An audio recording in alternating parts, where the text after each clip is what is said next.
Dandelion is one of the most widely recognized plants in North America and is probably one of the first wild plants that many people learned to identify.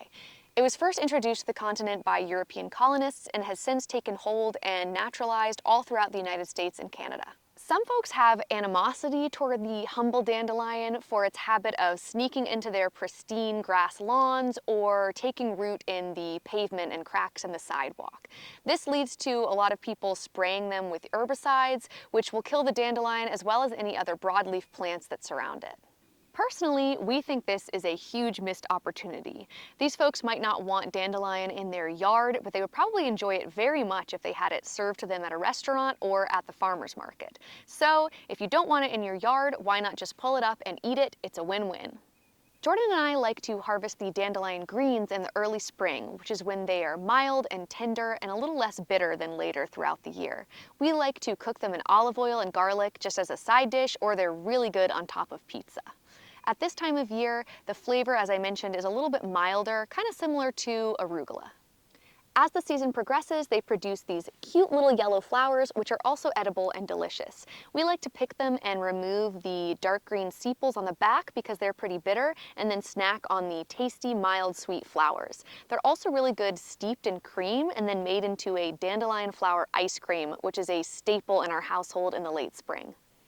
Finally, the roots of the dandelion plant can be dried, roasted, and ground up for a coffee substitute. Jordan and I tried a bunch of different coffee alternatives this winter, and we actually thought that the dandelion root made the best drink. It's not a perfect stand-in for coffee because it doesn't contain any caffeine, but it does make a delicious, roasty morning beverage. The name dandelion comes from the French for lion's teeth, which is describing these sharply toothed leaves. These leaves emerge in the spring from a basal rosette that is low to the ground and is typically white or sometimes a pinkish purplish color. Typically, that rosette, the leaves will only get to be maybe 3 or 4 inches or very small like these, but in certain low light conditions, they can get up to a foot. The flower stem is hollow and typically has a sort of reddish-purple tinge on it, and the flower, which is actually a cluster of many tiny flowers, is bright yellow. As it matures, it will burst into a fluffy seed head full of little tiny seeds that are ready to fly on the wind to their new home with a gust of wind or a breath of air. You've probably made a wish on one as a kid. We find a lot of dandelions on a hillside in our local park where they fill the air with buzzing pollinators. One big concern that a lot of people have with plants like this in places like a hillside at a park is worrying that it's been sprayed with herbicide. In our opinion, this isn't really something you should worry about if the plant is alive and healthy looking. It probably hasn't been sprayed, and if it has, it probably didn't receive very much herbicide or it would have killed or wilted the plant. If this is something that you're worried about and you pick a plant that looks healthy, just give it an extra rinse at home and it's really no different than a conventional crop that you've purchased from the grocery store. If you have a grass lawn that gets some good sunlight or a hiking trail nearby, you'll more than likely have no problem finding dandelion in the spring. One note of caution though is if you plan to use the roots, make sure not to collect them anywhere where the soil could be contaminated with heavy metals like lead. These are most highly concentrated in the roots and low-lying leaves of plants like dandelion, so if you're going to pick the roots, make sure to do that somewhere like a community garden or a vegetable garden where the soil has been well taken care of.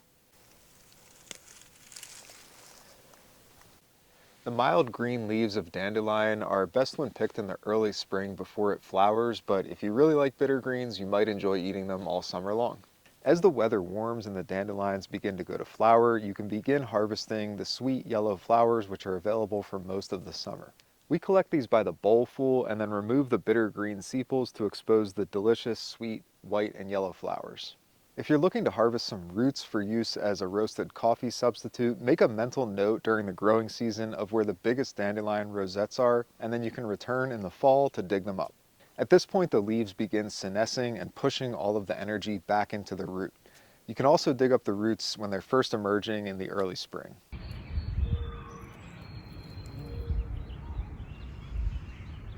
Dandelions are a highly invasive non-native plant, so you should feel free to harvest them to your heart's content.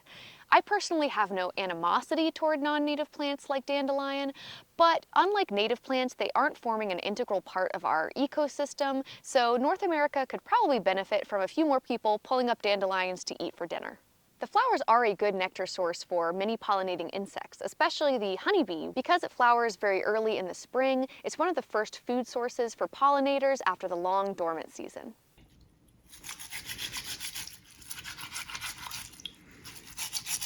Dandelion is a very versatile plant in the kitchen. You can eat every part of it, from the roots to the leaves to the flowers.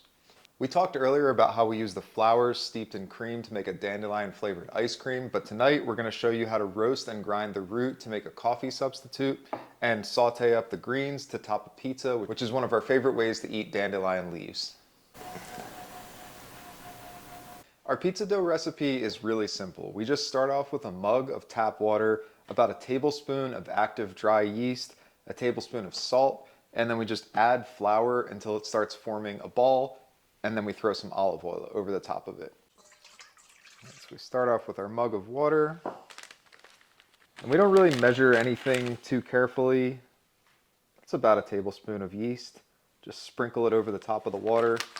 You can let it kind of activate, or you can just mix it up as is. I find that it doesn't really make too big of a difference since you're going to let it sit anyway. And then we'll put about the same amount of salt into that water. I always do this first so that I don't forget. As Sylvan can attest, I have forgotten the salt on a number of occasions, and it definitely makes a less good pizza dough. So at this point, we just start sprinkling in some of the flour. And you can use all-purpose flour, bread flour, wheat flour, really whatever you want. I think an all-purpose flour or a bread flour will give you a better dough, but if you want to use a whole wheat flour, it'll also give you a nice dough. So we just keep adding flour and stirring it around until it starts to form a ball and pull away from the edges.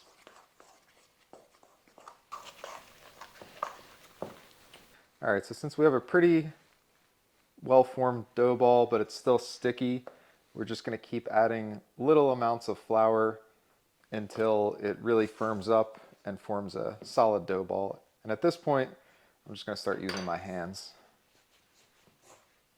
Push it down into it and just keep rolling it around. It should be pretty sticky, so your hands will get covered in dough, and then you can kind of just rub them together and it comes right off. Definitely wash your hands well before doing this, because you're going to get all up in there. All right, so at this point, we have a pretty good feeling dough. It's still a little bit sticky, but as you can see, it doesn't like come off on my fingers when I touch it, and that's right where we want to be. So now we're just going to coat it in olive oil. This is partly to help it from drying out, and it's also additional flavor, so get that nice little bit of fat in there. So we roll it all around in the olive oil, and then we're just going to cover this and let it rise for about an hour. Okay, so we've got it all covered up. In true Pittsburgh authenticity, we use our giant eagle bag to cover it. If it's warm in your house, it's going to rise a lot faster than if it's cold in your house. And if it's cold, you can put it on like a radiator or something that's warm in your house, and it'll rise a lot faster. So we're going to go set this on the counter and let it rise for about an hour. So about every 30 minutes to an hour, you can see it's starting to bubble up. I'll just take the dough out, stretch it, fold it, stretch it, fold it. And as I understand it, this helps develop the gluten strands, which make your pizza dough nice and chewy. So that's what gives you that really nice pizza restaurant quality dough. And then I'll just throw it back in there, let it rise for another hour. We let our dough rise 3 times for about 45 minutes to an hour each time, and now it's nice and fluffy and stretched. So I'm gonna throw down some flour here. So now we're gonna portion it out to make our personal size pizzas. Once you have them portioned out, you wanna kind of roll and stretch to form a ball. You can see I'm pushing into the bottom and then stretching with my fingers at the top. And then that gives you a nice little tight dough ball and then you just let that sit and rest for about 30 minutes, and then you'll press it down and stretch it out into your pizza.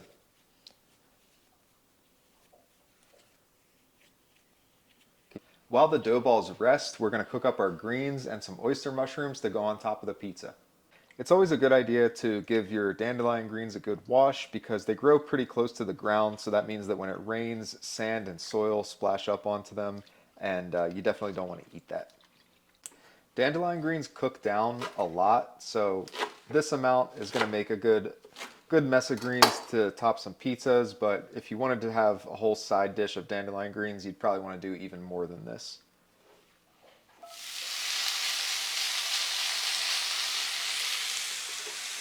I'm going to drizzle some olive oil over them. You can put onions and garlic in here, whatever you want to flavor it, and then I'll sprinkle a bit of salt.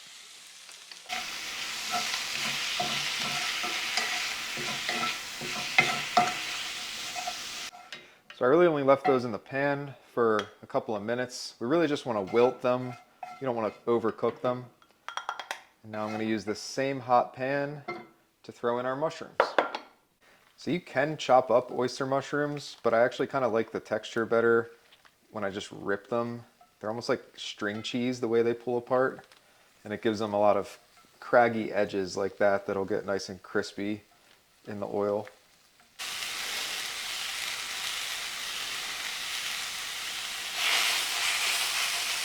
After the dough balls rest, they'll actually smush down pretty easily. You let the gluten relax, as they say. I don't really know what that means, but it definitely smushes down easier after about 15 to 20 minutes. Once the dough is pushed down and it's nice and stretchy, you can just start pulling it out into a thinner dough, but you don't want to stretch it too hard because then it can rip. So what I like to do is just let gravity stretch it for me. So I just pinch it at the top and then rotate it around. You can also, if you want to be a pro, start tossing it like that. That's how they do it in the pizza shops, but it's a little risky. Not a beginner move. So this pan is smoking hot. That's what gets you those really nice crispy crusts. At a pizza place, they do it in an oven that's like 1,000 degrees. So this is about as close as you can get to that type of real pizza crust at home.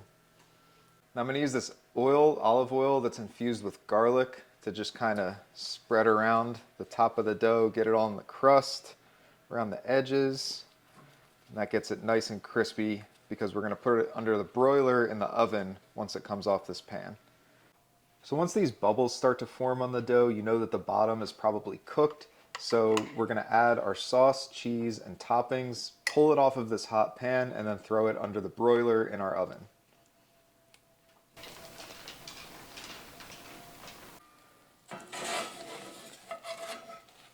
I actually like to take it off to put the toppings on because sometimes they slide around when you try to peel it off of the pan. So I'm just going to throw on our mushrooms. Okay.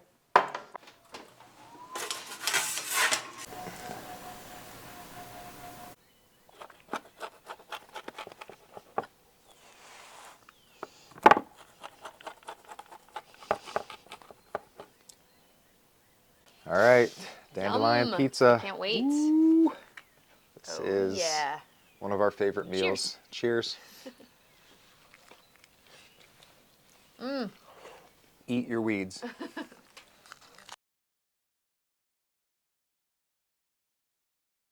And my favorite way to use dandelion other than pizza is to use the root to make a great coffee substitute.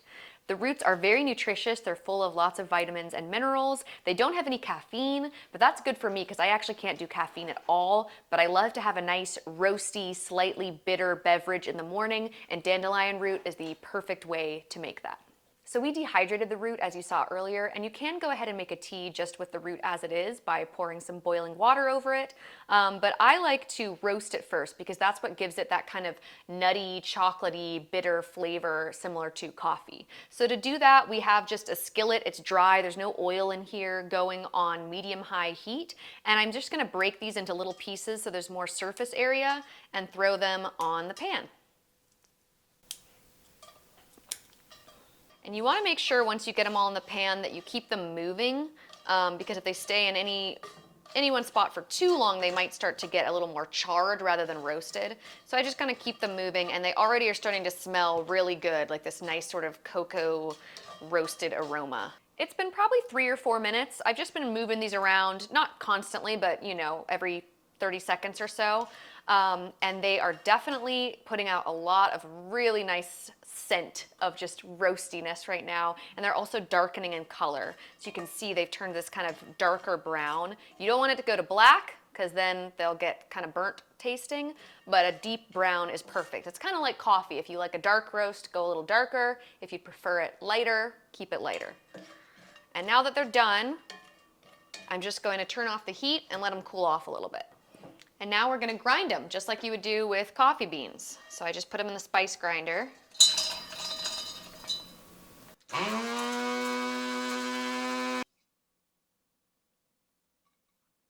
So you can see it's all ground up into little, basically kind of like coffee grounds. So then I just store it like this in a glass jar, you know, with an airtight seal until I'm ready to use it. But in this case, I'm going to brew up a cup right now.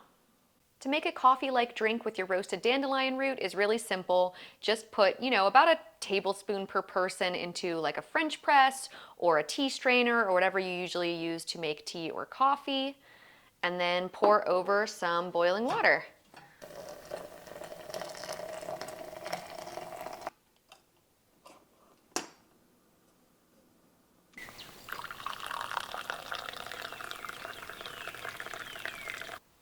Here you go. Yum. Cheers. Cheers. Mmm. Good stuff. It is good stuff. It actually kind of tastes like coffee. I know. That's so good. And we're having it in the afternoon, and we don't have to worry because there's no caffeine. Yeah, Sylvan would be up all week if there was actually caffeine in it. Yeah. So it's really tasty. You can obviously have it black, put it in your favorite sweetener or milk or whatever, and it's a great beverage. So I definitely think you should try it if you've got some dandelion roots you can forage.